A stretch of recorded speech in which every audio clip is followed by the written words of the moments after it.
Hola,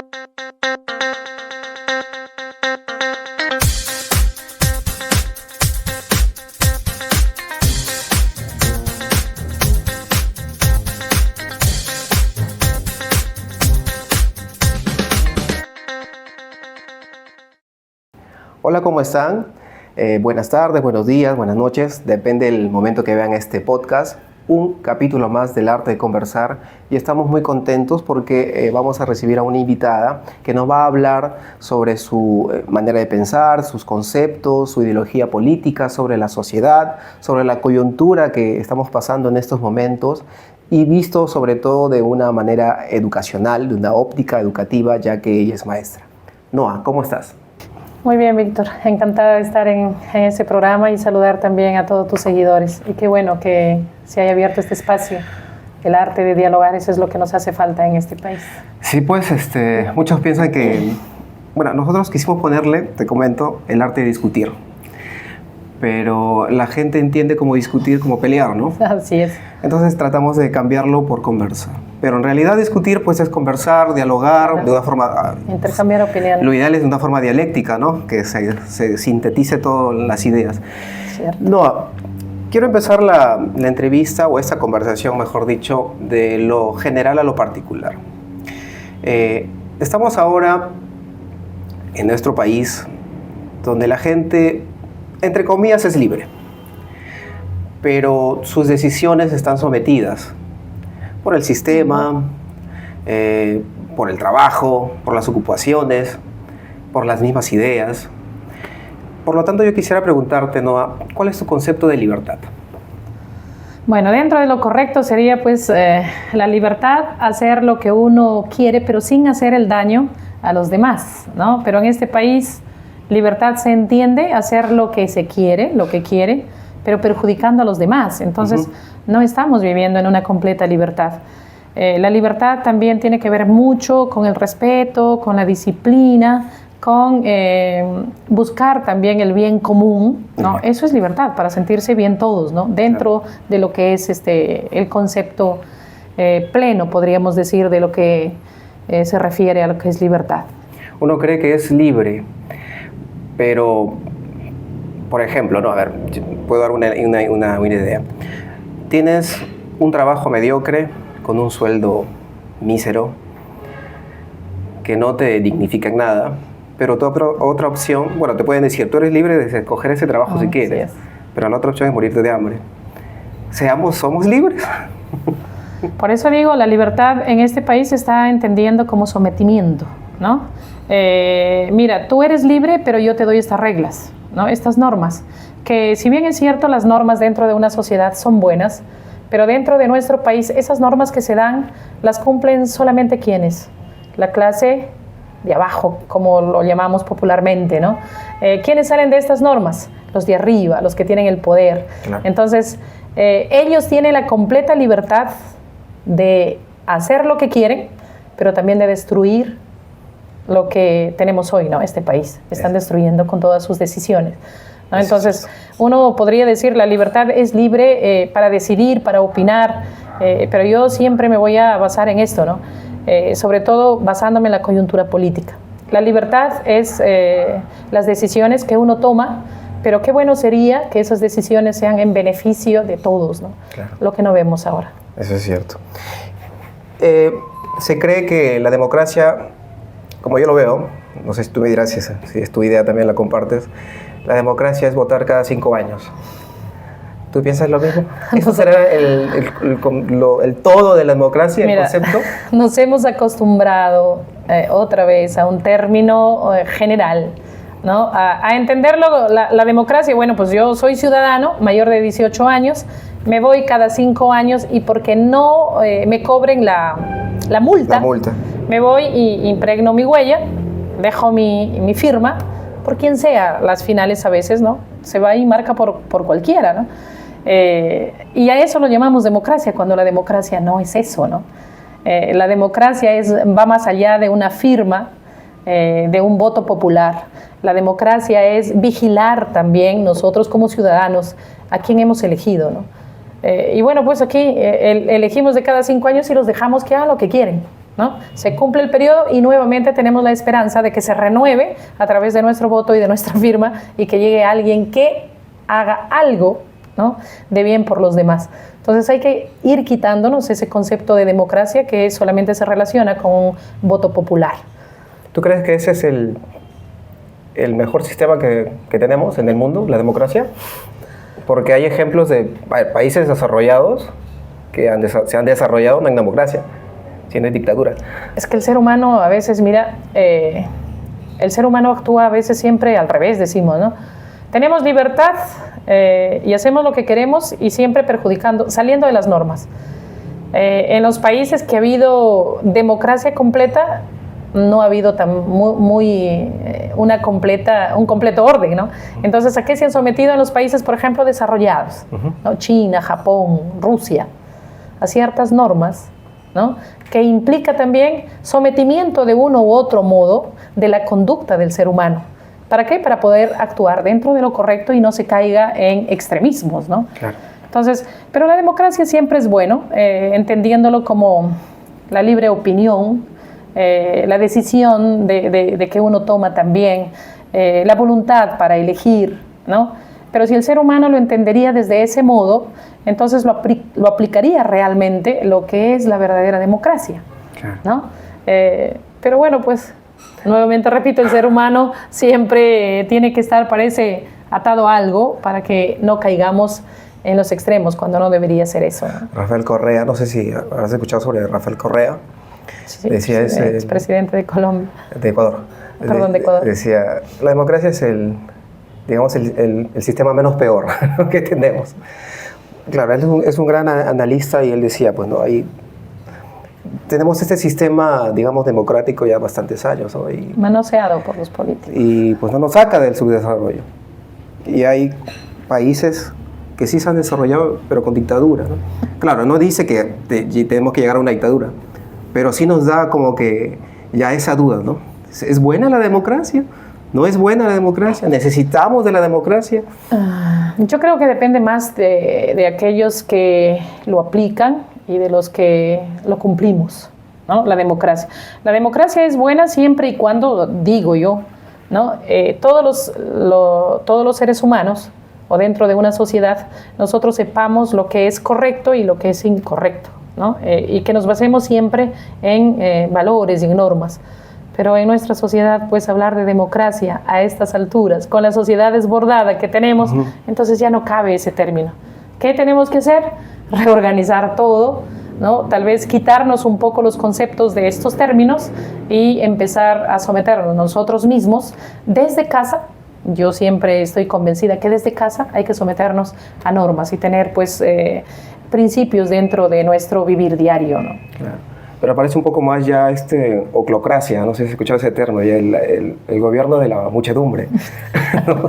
De la masa. De ¿no? todos, de todos. O sea, sin conciencia colectiva, ¿no? O sea, todo un grupo vota por alguien y piensa que te va a solucionar, pero no tiene la conciencia colectiva o política como para hacerse una crítica o pensar, ¿no? Pero ¿quiénes nos jalan a eso? Pues son los medios de comunicación. Exacto. Por eso yo digo, en este país, el Perú, que es un país subdesarrollado y con una masa joven, ¿no? Si tú te has dado cuenta, los jóvenes, ¿qué hacen ahora? Si tú le preguntas del contexto, pues ellos lo relacionan siempre con política. No, yo de política no quiero saber, dicen, ¿no? Sí. No, eso no va conmigo. Pero, o sea, no es que tú estés hablando de política en términos definidos, sino que le estás preguntando del contexto y qué opina y qué haría sobre todo. Porque en una opinión siempre nos hemos quedado. La propuesta tiene que nacer de los jóvenes en realidad, pero con la masa joven que tenemos ahora, totalmente distraída. No identificada con su país, no le interesa lo que ocurre, ellos están por su lado. Muchos de ellos entretenidos en lo que es los estudios y una gran parte también entretenidos en las redes sociales y muchos de ellos que no hacen nada. Entonces, exacto, no hay pensamiento crítico, no hay razonamiento y menos todavía va a existir en ellos una propuesta de algo, ¿no? Entonces, ¿qué hacer? Claro. Esa es la pregunta. ¿Qué hacer? ¿Tú te consideras de izquierda? Mira, yo creo que para analizar la situación de nuestro país y para querer mejorar un país, la ideología creo que no tendría nada que ver. Pero un poco conociendo lo que hace la derecha, ¿no? Entonces yo prefiero de verdad ser alguien de izquierda, porque parece que los de izquierda siempre han luchado por lo que es correcto, ¿no?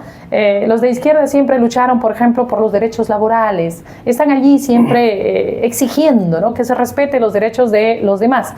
El problema es que en nuestro país los que se consideran de izquierda también, ¿no?, han usado este término para un determinado tiempo, para un determinado contexto, ¿no?, y luego se han derechizado, ¿no? Entonces, lo que vemos ahora en el Congreso, los que entraron, por ejemplo, con el término de izquierda, que vamos a cambiar, que vamos a hacer esto, ahora votan en masa, igualito que los de derecha. Entonces, ¿a quién creer, no? La ideología tiene que ver, yo creo que más tiene que ver la persona, ¿no? La persona, los principios, la convicción que tenga, ¿no? Y también, pues, un poco ahí entra lo que es el sentimiento del ser humano, ¿no? Tienes que ser humano para que te identifiques con las necesidades de los demás. Porque si no eres humano, seas de izquierda o seas de derecha, siempre vas a buscar tu propio beneficio, llenarte los bolsillos y no importa el resto, las necesidades que tengan, lo que hoy sucede. Claro. No son de formación tampoco. Yo eso también creo. No son eso. Convencidos. No, o sea, cuando uno es de una cierta corriente, qué sé yo, al menos debe tener una formación, ¿no? Algunos ya dejaron mi partido, ya sigue porque tienes convencimiento. La gente te conoce, ya ven por acá, te van a, ¿no? Pero no hay una formación, ni siquiera, pues no sé, de repente no han leído ni siquiera a Marx, ni siquiera un libro, pero ¿no? Es que mira, a ver, tan manoseado este término ser de izquierda o el marxismo, ¿no?, el leninismo, que lo relacionan aquí en el Perú, lo relacionan ¿con qué? Con terrorismo. Con terrorismo. ¿No? Entonces han atemorizado tanto a la sociedad que tú le dices a alguien, soy de izquierda, y se asusta, ¿no? Sí. Ah, no, ese es rojo, ese es zurdo. Los términos que ahora utilizan para amedrentar, para intimidar a los demás, que el ser zurdo, como ellos lo llaman, que el ser rojo, como ellos lo llaman, es sinónimo de terrorismo, ¿no? Entonces está tan manoseado estas frases, estas terminologías, ¿no?, que los jóvenes se asustan sobre todo, ¿no? Sí. No, yo no quiero ser rojo, dicen, no, ese es rojo, ese es de izquierda. Y a los de izquierda nos ven como destructores, como sí, que rebeldes, como que no queremos nada, como que estamos insatisfechos, infelices nos llaman, ¿no? Y bueno, no se dan cuenta no que... quieren trabajar, una cosa así. Y no se dan cuenta que todo lo que ha destruido en este país son los de derecha.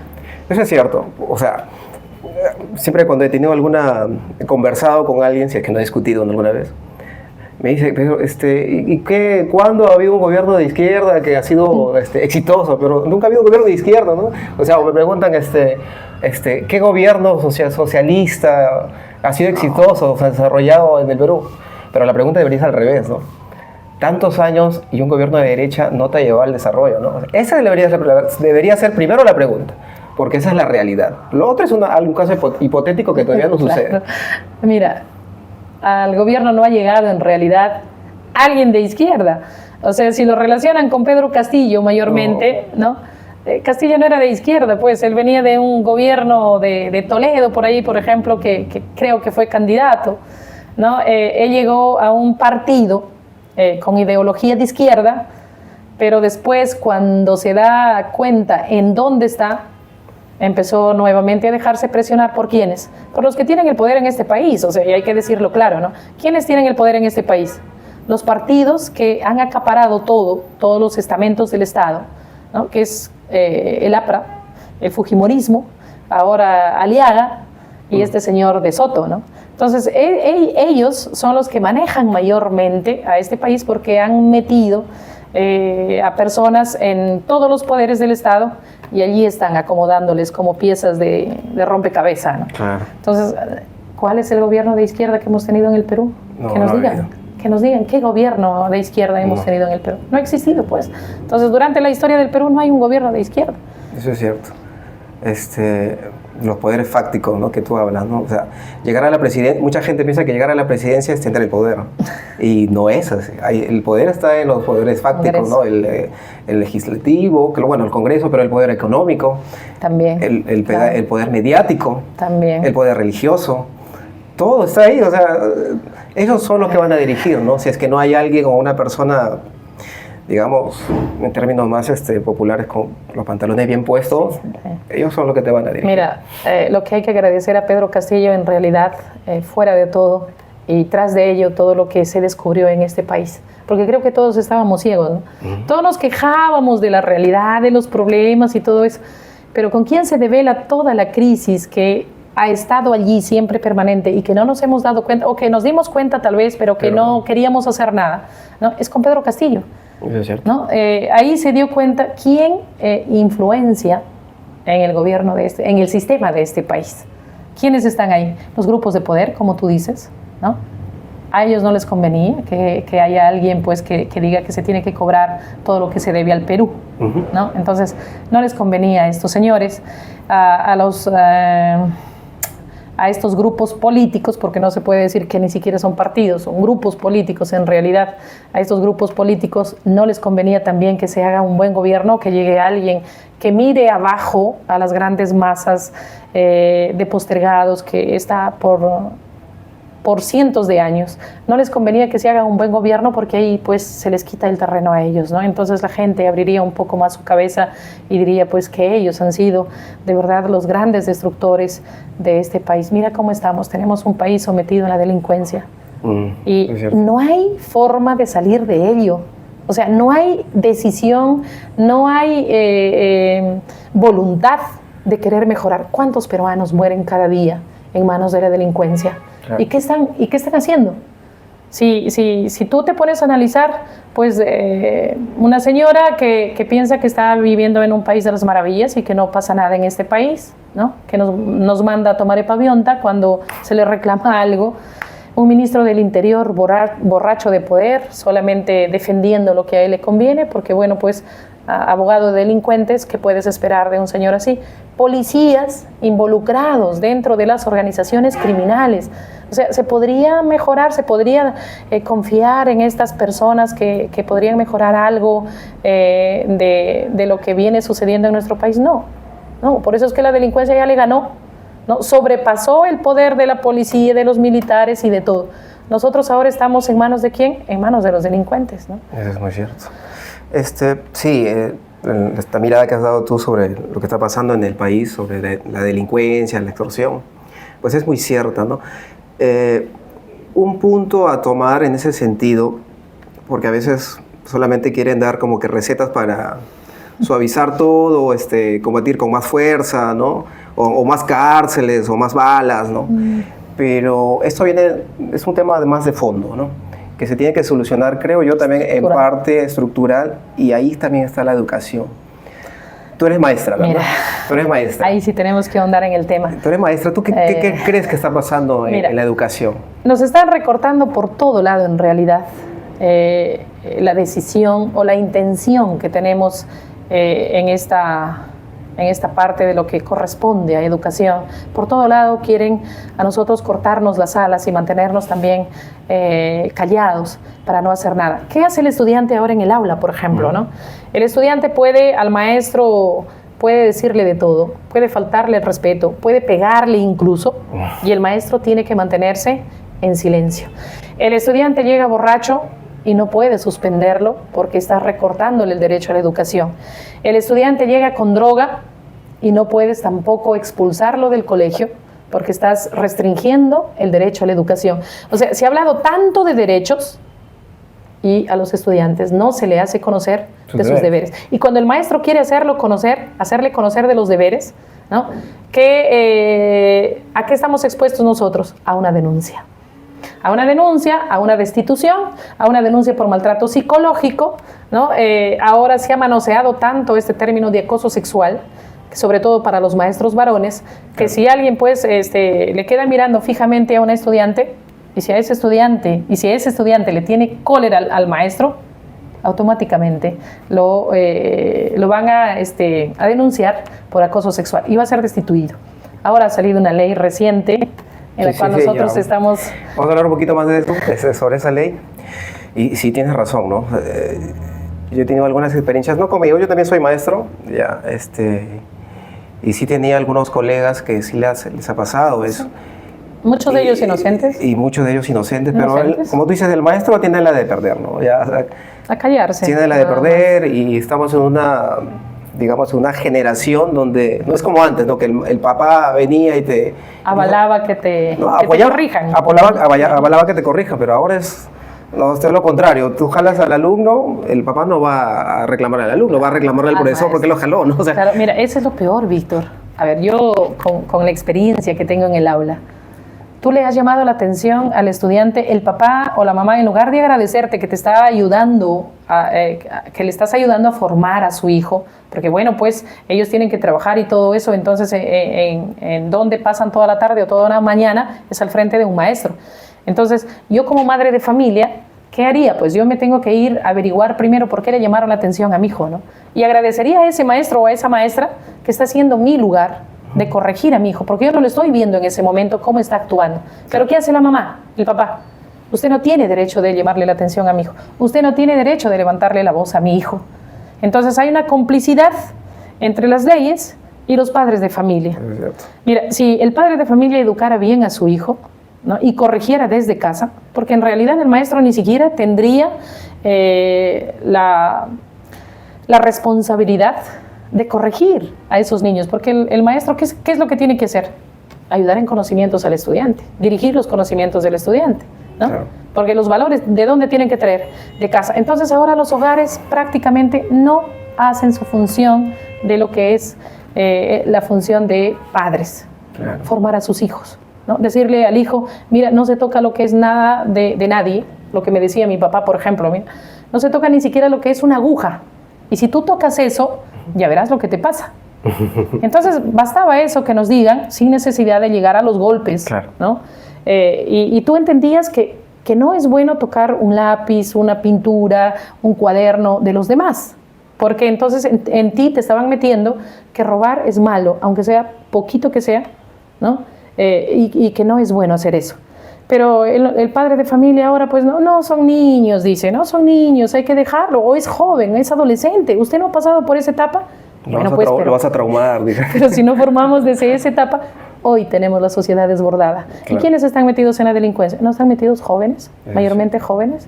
Entonces, ¿qué está pasando? ¿Qué está pasando en los hogares y qué está pasando en el sistema, en la parte de educación? No entienden eso, ¿no? La triada, ¿no? El alumno, padres, docente. No funciona. Nunca lo van a entender. Si una de esas cosas no funciona, se fregó toda la educación. Se fregó todo. Más allá de ello, ¿tú cuál crees que es el problema de la educación? ¿Un tema estructural? ¿Un tema...? Es un tema estructural y es un tema de sistema. Es un tema de voluntad. Creo que a los gobernantes que llegan arriba a ocupar el poder, no les interesa cambiar este país, porque la base de un país está en su educación, y eso lo han demostrado los países desarrollados. Si tú tienes una sociedad educada, pues vas a salir adelante, ¿no? Vas a desarrollarte, porque vas a tener jóvenes con valores, jóvenes con principios, jóvenes con una conciencia y un pensamiento crítico, y jóvenes que actúen dentro de lo correcto.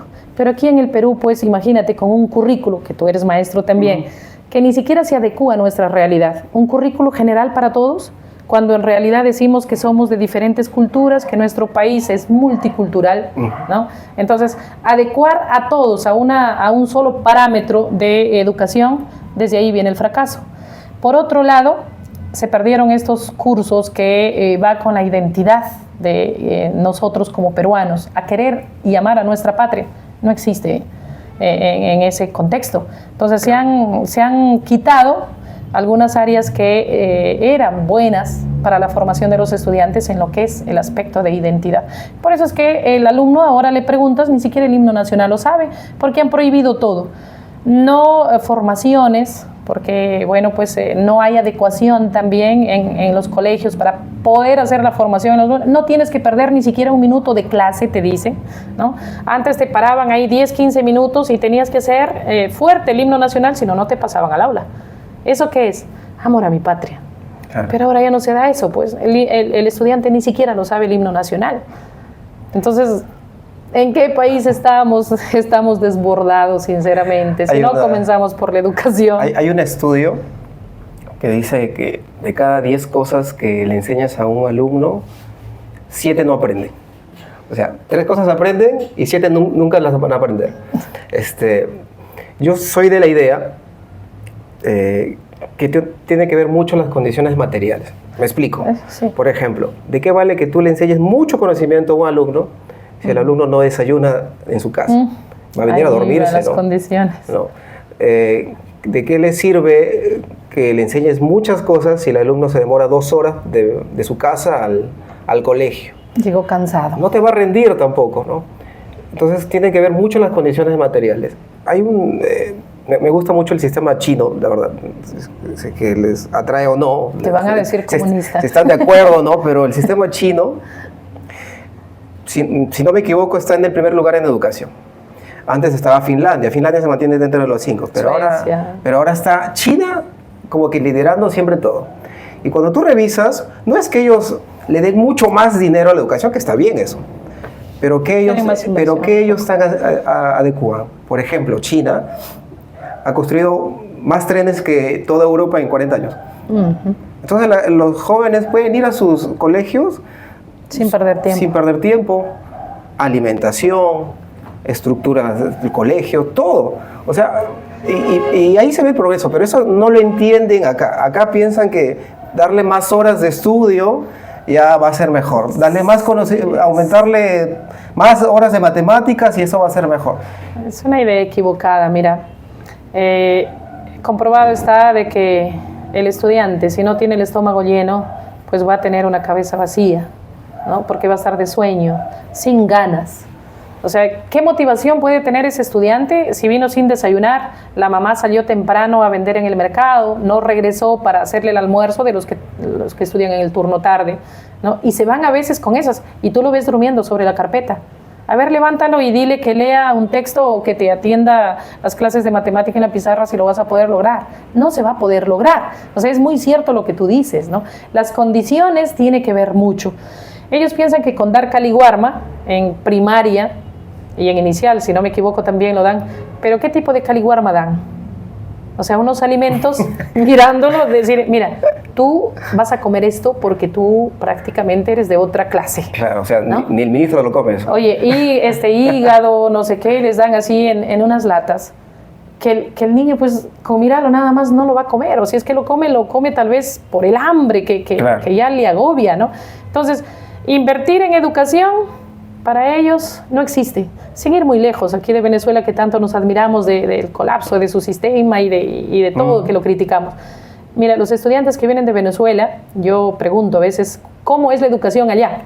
Y les dan un paquete escolar. Aquí en el Perú dan eso, ni siquiera un cuaderno dan. Entonces, los estudiantes vienen a veces sin materiales.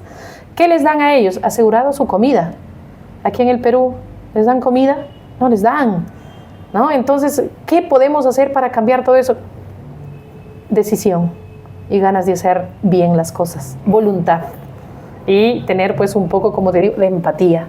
Pero si estos políticos que tenemos, ¿cómo van a tener empatía si ellos lo han tenido todo en la vida? ¿No? ¿Quiénes llegan a la política? Mayormente los que tienen recursos económicos buenos, ¿no? Un estatus social bien. Claro. ¿Qué van a saber de pobreza ellos?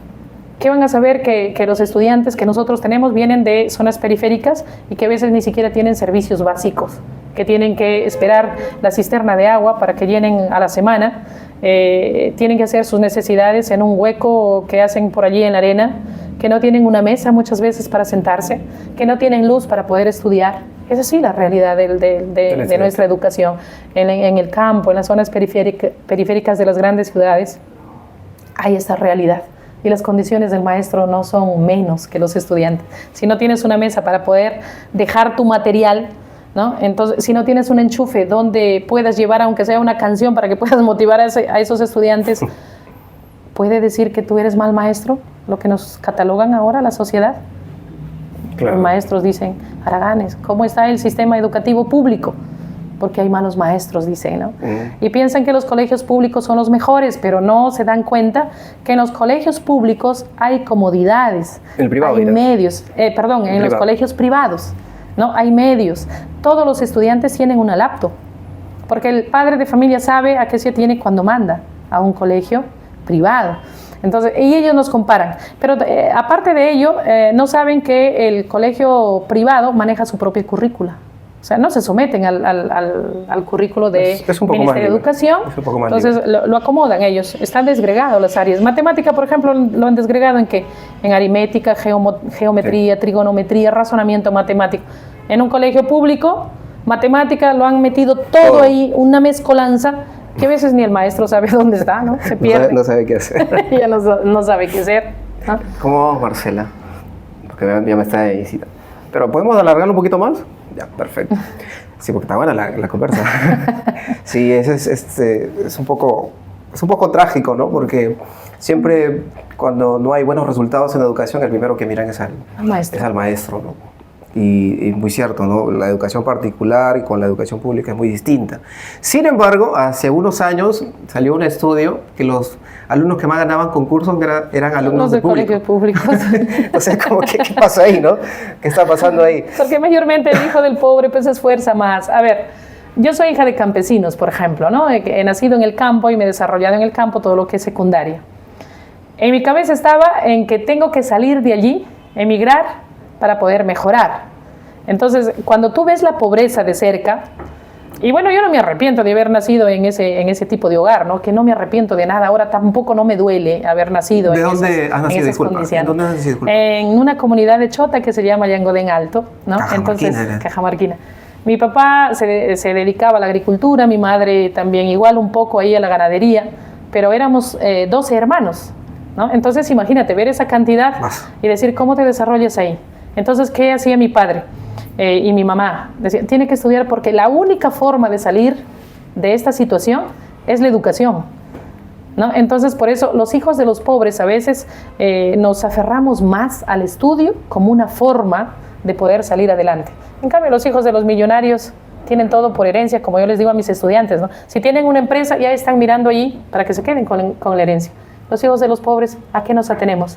Eso es cierto. Entonces hay que obligar a nuestra cabeza, a veces también, con hambre y todo. Yo he pasado por todo eso, ¿no? Y que no me arrepiento. O sea, yo no miro eso como que nos llaman ellos, los que nos dicen, ¿no? Que somos amargados o que somos, pues, personas que no nos sentimos bien, que odiamos. De verdad, que yo no odio eso. O sea, amo. Y si a mí me preguntan, por ejemplo, y me dan opción a elegir, voy a elegir regresar a la etapa de mi niñez, a pesar de las carencias que he tenido, ¿no? Fui feliz y sigo siendo feliz. Entonces, con las cosas que ahora ya un poco tengo, a pesar de las carencias que pasa también el maestro, ¿no?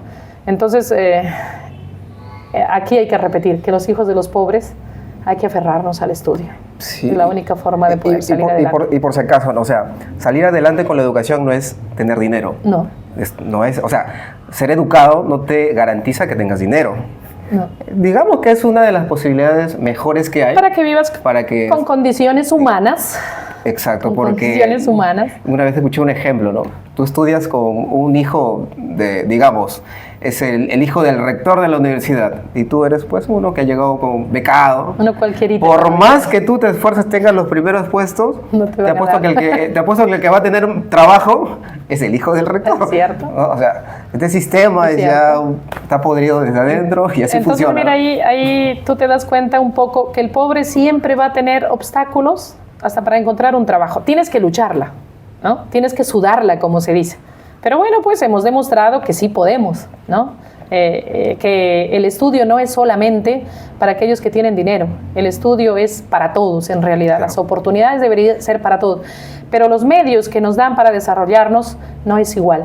O sea, uno que viene de abajo va a salir adelante, lógicamente sí, pero el otro ya tiene otra forma de vida y va a llegar más rápido más adelante, ¿no? Eso es cierto. Entonces, pero ahí estamos, en este país, al menos en el Perú, está la competencia allí, ¿no? Entre la clase pobre, que es la mayoría, y entre la clase desarrollada, pues, y esos nacieron en cuna de oro con suerte, ¿no? Con suerte. ¿Sí? No, hay una ley que han sacado, o que han modificado, creo, ¿no? Porque modificado. La ley de la carrera pública. Y leí un poco sobre esa ley. Aparentemente parece bien, ¿no? Al maestro lo pueden... Suena bien, lo pueden destituir por supuestamente por lo que dice ahí, pero bueno, dice cosas ahí que uno lo lee sin analizarlo bien, dice, uy, no, está bien, ¿cómo no van a destituir a un profesor que es que hace terrorismo, todo ese tipo de cosas? Pero, ¿qué hay detrás de esta ley? Si no me equivoco, la 32.24.2, corrígeme. 32.242. Sí, es la misma, sí. Dime, ¿qué hay detrás de ello? ¿Por qué tenemos que tener cuidado? Mira, tenemos que tener miedo en realidad en el contexto en el cual nosotros estamos involucrados. Yo ya lo decía hace rato, el maestro está expuesto a denuncias falsas, o también en algunos casos pueden ser verdaderas. Pero voy en el caso de las denuncias falsas. Mira, hablando de una UGEL nada más aquí en nuestra región, en la UGEL del Porvenir, por ejemplo, 16 maestros han sido destituidos prácticamente o procesados por acoso sexual. De esos 16, 14 han demostrado en una segunda instancia que son inocentes. Y la pregunta es, ¿quién devuelve la dignidad al maestro cuando te apuntaron con el dedo que eres un acosador o un violador? ¿No? No hay la verdadera garantía de un verdadero proceso. Entonces, simplemente ahora, ¿quién tiene la voz de destituir al maestro? Es el estudiante. Se van a la UGEL, dicen, supongamos, ¿no? El profesor Víctor me abrazó o me dijo mi amor, ¿no? Listo, te destituyen. Pero tú jamás pensaste, ¿no? en el otro campo, ¿no? De acosarlo a una estudiante. Pero ella lo entendió así. Le han hecho entender que darle un cariño, eso ya es sinónimo de acoso. Entonces, manipulan el cerebro de los estudiantes para poder ir en contra del maestro. Ese es el miedo que se da. Y sobre todo con las pocas garantías que presta la justicia en nuestro país y este gobierno sobre todo. Por otro lado, ¿a qué llaman terrorismo ellos? Cuando tú le hablas al estudiante de la realidad, cuando tú le dices que hay muertes en este país, que aún todavía siguen esperando justicia, eso es sinónimo de al estudiante, porque ahí está, dice, ¿no? Sí. Lo otro que es peligroso, por ejemplo, ¿no? Cuando paralizas el servicio educativo, no puedes salir a hacer una protesta, no puedes salir a hacer un paro un día y por eso te tienen que destituir automáticamente. Es un derecho aparte, ¿no? Es un derecho, pero los derechos para ellos están sometidos a esto, ¿no? Lo otro es que ahora dicen, no, pero sí está bien que a un maestro, por ejemplo, que supuestamente es terrorista, que lo destituyan, sí pues, pero tiene que ser comprobado y tiene el derecho al debido proceso y al derecho también a la presunción de inocencia, ¿no? Por maltrato físico y psicológico, destitución automático, sí, pero el maestro tiene derecho a defenderse. Escúchalo primero, saca las pruebas para ver si realmente ese maestro ofendió o qué hizo con el estudiante, ¿no? O de repente fue al revés. Entonces, yo decía en una entrevista antes, ¿los derechos es solamente para los estudiantes o los derechos son comunes? Son comunes para todos. Para todos. ¿Qué hago yo cuando a un estudiante me falta el respeto? ¿Que por ser persona adulta o por ser maestro no me duele? Cuando un estudiante dentro de 35 compañeros me contestó de manera de repente burlona, ¿no? Los demás se ríen. ¿Qué? ¿No tengo derecho yo a sentirme mal porque soy maestro? Claro. Avergonzada. ¿Y qué hacen con ese estudiante entonces? Si yo lo denuncio al estudiante, ¿le harán algo a él? No. Ahí dicen protección del menor de edad. Es cierto. Entonces, y cuando están en las comisarías, en la puerta de la comisaría porque lo cogieron por delincuente, siendo menor de edad. Entonces hay toda una mezcolanza en este país. No hay un orden que queremos proteger a los niños y jóvenes de una corrección y cuando están en las puertas de las comisarías, ahí sí queremos que se le aplique la ley. Como adulto, ¿no? Yo no entiendo, de verdad. A veces no me entiendo y me encuentro a veces confusa. Yo no me entiendo a las leyes que sacan. Cada ley que sacan, de verdad, es algo para morirse de cólera. Entonces, por eso nosotros los maestros ahora hemos optado por el mecanismo de llevar a la inconstitucionalidad esta ley. Entonces estamos recolectando firmas, por ejemplo, nos piden 5.000 firmas que ya se tienen en todas las regiones a través de la FENATE Perú, que yo pertenezco a ese sindicato, ¿no? Y lo otro es que nosotros, como gremio sindical también aquí en La Libertad, hemos conversado con el Colegio de Abogados y también nos están haciendo la denuncia para declarar inconstitucional esta ley. Porque los delitos que ahí habla, dice que nunca va a prescribir para el maestro. Para los delincuentes dentro de 30 años se olvidaron de lo que cometió. El maestro no, toda su vida va a ir con ese delito. ¿Eso es justo? ¿Eso es correcto? No. Entonces hay una persecución ante el maestro. Pero bueno, dicen algunos por ahí, no, pero hay que esperar la reglamentación. ¿Me garantiza este gobierno para que salga una reglamentación de verdad que sea justa, transparente, equitativa? No. Entonces, ¿qué tenemos que hacer? Actuar antes de, ¿no? Y sobre todo, pues, que nos están tratando a nosotros como si fuéramos los peores delincuentes. Eso indigna, que yo no digo que hay profesores que también dentro de ello, ¿no? Algunos cometen delitos, pero a ellos que les sancionen tal y como dice la ley, ¿no? Si son abusivos, acosadores, valiéndose de que son maestros, utilizan eso para poder hostigar o para poder convencer a la estudiante de otro modo, a ellos que les apliquen la ley, ¿no? Pero basándose en la cantidad de inocentes, de maestros inocentes que hay, nos basamos en eso, ¿no? Que esta ley es injusta, ¿no? Esta ley ha salido con nombre propio, que son maestros.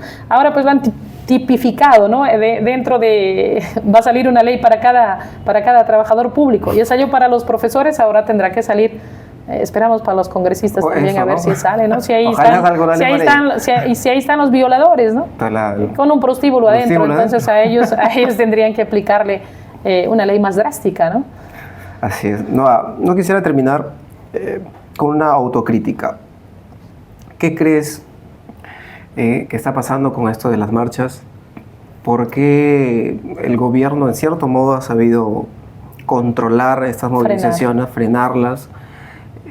¿Qué ha faltado? Muy aparte de las congregaciones, porque yo soy de la idea que a veces a la izquierda o a estos tipos de movimientos falta hasta incluso modernizarse, porque han sabido frenar muy bien este tipo de protestas, movilizaciones, el gobierno, la derecha, si queremos hablar de manera general. ¿Cuál sería la autocrítica? Yo creo que a la gente le hace falta un poco también de conciencia. Nos están matando todos los días y no reaccionamos. La gente se ha hecho quieta, hay quietud en las masas. Por otro lado, hay falta de liderazgo. No creen también ya ahora en los convocantes. Y por otro lado, es el miedo, el temor a morir, ¿no? El temor justamente a estas leyes que han sacado, a ir a la cárcel. ¿Quién quiere ir a la cárcel ahora por 2, 3 meses, 4, 5, 6, 7, 8, 9 meses? ¿No? Pero ¿sabes también qué noto yo? Que hay como mucho, es como que divididos, ¿no? Sale un grupito, sale otro. Y ya no sabes, ¿no? O sea, es que cada uno quiere jalar agua para su molino. Una cosa que sí le admiro a la derecha es que todos se unen para hacer algo. No importa hacen burradas, pero se unen para hacer eso. Todos se unen. Nosotros no podemos unirnos porque cada uno tiene celo de quién convoca, ¿no? Si convocó allá, no, yo no me puedo ir ahí porque yo quiero tomar posición allí, ¿no? Yo quiero ser visible. Entonces, y eso no puede pasar, no debe pasar. Mira cómo estamos ahora y la gente sigue quieta. Nos hemos acostumbrado a que todos los días saquen en los periódicos o en los medios de comunicación, ¿no? Explosión en tal sitio, muerte en tal sitio, incendios en tal sitio, lo que está ocurriendo ahora con los carros, por ejemplo, que se van a Chocope, ¿no? Claro. Entonces, mira, ni ellos actúan. Porque yo te apuesto que si los medios de transporte, por ejemplo, fueran unidos y quisieran a sus trabajadores, porque quienes se exponen son los trabajadores, pues, los dueños de las empresas no, son los trabajadores y los usuarios. Si ellos vieran de verdad y tuvieran un poquito de amor por la gente, se unieran y paralizaran 2, 3 días, entonces yo creo que nos hemos reaccionado a las autoridades políticas que tenemos aquí, ¿no? Nos han traído un montón de policías, de militares, piensan que es la sociedad que van a atemorizar así, y la delincuencia ni miedo le tienen, ¿no? Piensan que compararse ahí con armas de verde, se ausentan, ¿no? No, pues, o sea, eso ya no cabe, que se paren en una esquina con su fusil y los delincuentes saben muy bien que ellos no pueden disparar, ni siquiera lo pueden coger presos. Es cierto. Entonces, mientras ellos están por las esquinas, ellos están por otro lado. detonando explosivos, matando, delinquiendo. Entonces, ¿qué hacer? Y tenemos un señor Acuña que sale a decir, ¿no? A veces pienso que lo hacen adrede, dice, las detonaciones, ¿no? Entonces, a veces pienso, dice, que lo hacen adrede. Y no se preocupen que aquí nomás no es. Entonces, hay que conformarse con lo que ocurre en otro lado y también lo que está ocurriendo aquí, pues que no es nada anormal, ¿no? Entonces, yo creo que en algún momento la sociedad tiene que ser consciente y dejar de lado ese divisionismo, ese conformismo, y salir a luchar todos juntos. Sinónimo de lucha es reclamar, exigir en las calles que nos tienen que hacer caso, ¿no? Como ciudadanos, que tienen que proteger nuestra vida, la vida de nuestros hijos. Y eso no existe. Nosotros salimos, o nuestros hijos salen, y tenemos todo el temor de que en la tarde ya no regresen, ¿no? De verdad que a mí eso me mantiene preocupada, y por eso que tal vez en las calles estamos ahí, no importa un grupo pequeño, pero siempre estamos allí exigiendo, ¿no? Ojalá que en algún momento nuevamente se active la conciencia colectiva de lucha, entendiéndose como reclamo justo para proteger nuestros derechos, que nos corresponde como ciudadanos, ¿no? Eso es cierto. Ojalá que lleguemos a ese bienestar común, ¿no? Que todos anhelamos. Algún día. Ojalá que así. Ojalá. No, un gusto tenerte aquí. Ojalá haya otro momento para poder conversar, porque creo que esto queda chico. Hay muchos temas para ahondar, conversar. Un gusto conocerte más. Algunas veces hemos coincidido en las movilizaciones. Pienso yo que una autocrítica tal vez debe variar también un poco. Se debe buscar otros mecanismos, no el tradicional, porque por lo visto están haciendo, lo están frenando, ¿no? Entonces, cada quien con sus capacidades también deben ir buscando otras alternativas. Eso es lo que yo he pensado. Por ejemplo, yo soy un artista, ¿no? Y como artista a veces hago mis videos, trato de ver qué otra cosa puedo crear para, en cierto modo, crear algo de conciencia con lo poco o mucho que puedo saber, ¿no? Esto es un espacio, por ejemplo, que se me ocurrió hace algunos meses, gracias a Marcela también, que también se sumó a esto. Y algo así, ¿no?